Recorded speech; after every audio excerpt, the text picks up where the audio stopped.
Hello, how is everyone doing? Today, we are going through the definition and some of the history of psychopolitics. Now, this really stems from the book Brainwashing. We're going to go through the entire book of brainwashing and understand its impact on society and history in general.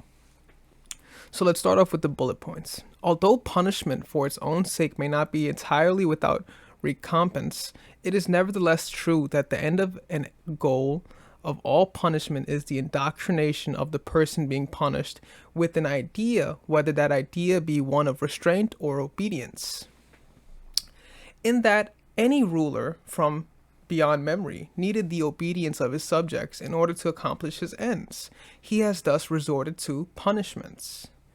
We have seen this throughout history with many leaders, many monarchs, many monasteries, when many things needs their subjects to oblige.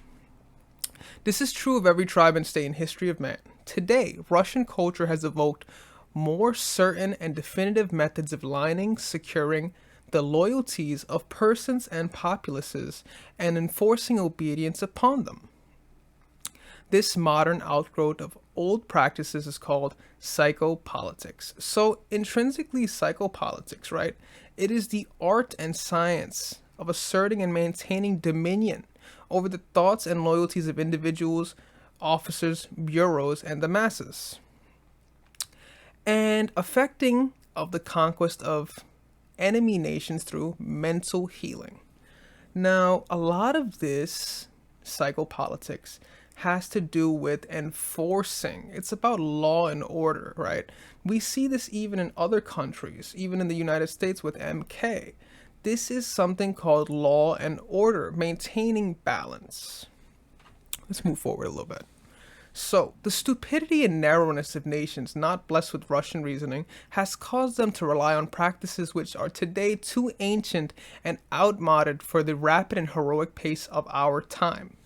And in view of the tremendous advance of Russian culture in the field of mental technologies, begun with the glorious work of Pavlov and carried forward so ably by later Russians, it would be strange then and art and science would not evolve totally devoted to the aligning of loyalties and extracting the obedience of individuals and multitudes.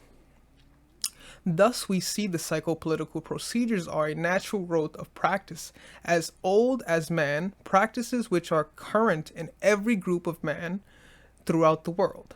Thus, psychopolitical procedures, there is no ethical problem, since it is obvious and evident that man is always coursed against his will to greater good of his state, whether by economic gains or indoctrination into the wishes and desires of the state.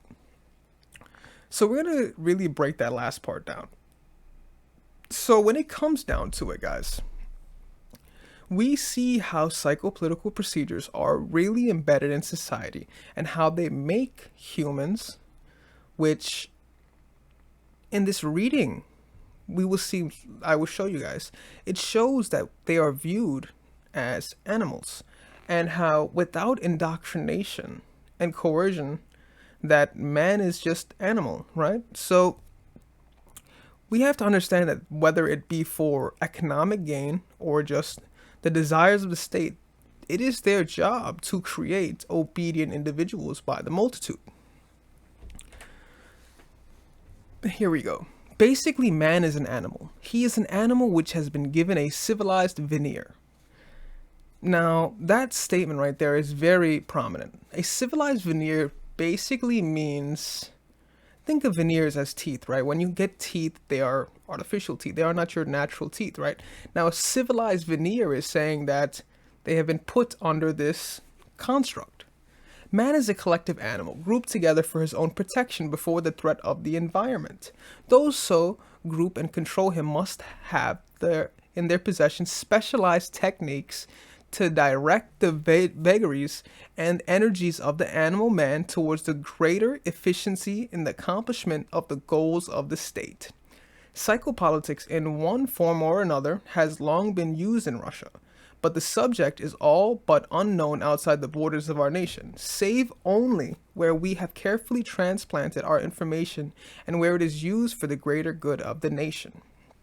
Okay, so guys, what we have to really recognize here is the state has to create a obedient citizen, and their part in doing so has to be done through mainstream media, through propaganda, through education, through other forces to make sure a submission occurs, right? Now, when we look at how it is being done, we have to also understand how this is part of mind control and how this is part of brainwashing.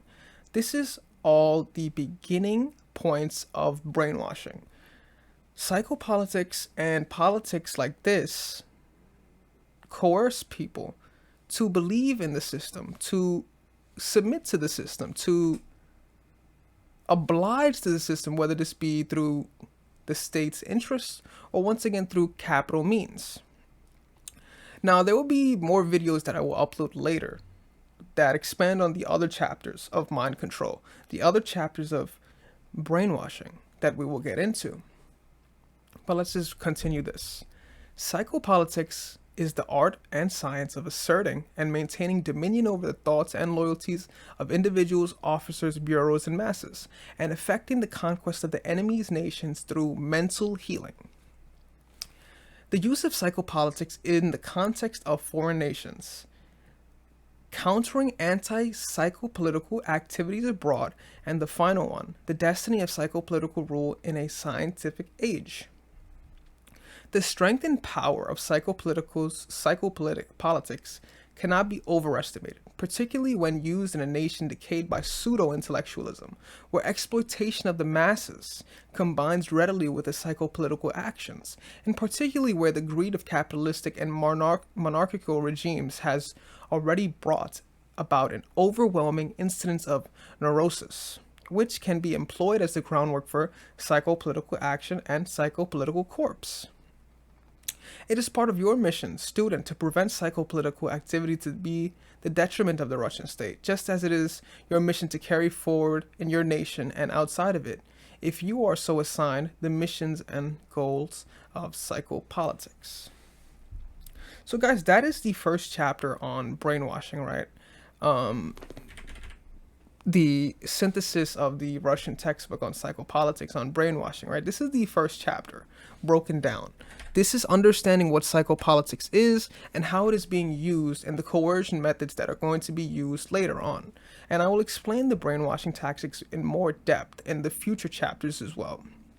But what we really have to nail in the head with this specific ideology is that psychopolitics is much more than just politics, understanding, accepting, and learning. It is more of we have to really drill this concept, this ideology. It is an indoctrination. It's a very strong indoctrination that has to be used, right? And it will be used through physical means, psychological means, emotional means. And it's a way to castrate your energy and power, and by making you submit to the state. Now, while this is a biography or just a synthesis of what is going on in Russian history, this is going on in many, many, many states, many countries, many places. This is going on in numerous areas. So this is a very, very important concept, guys.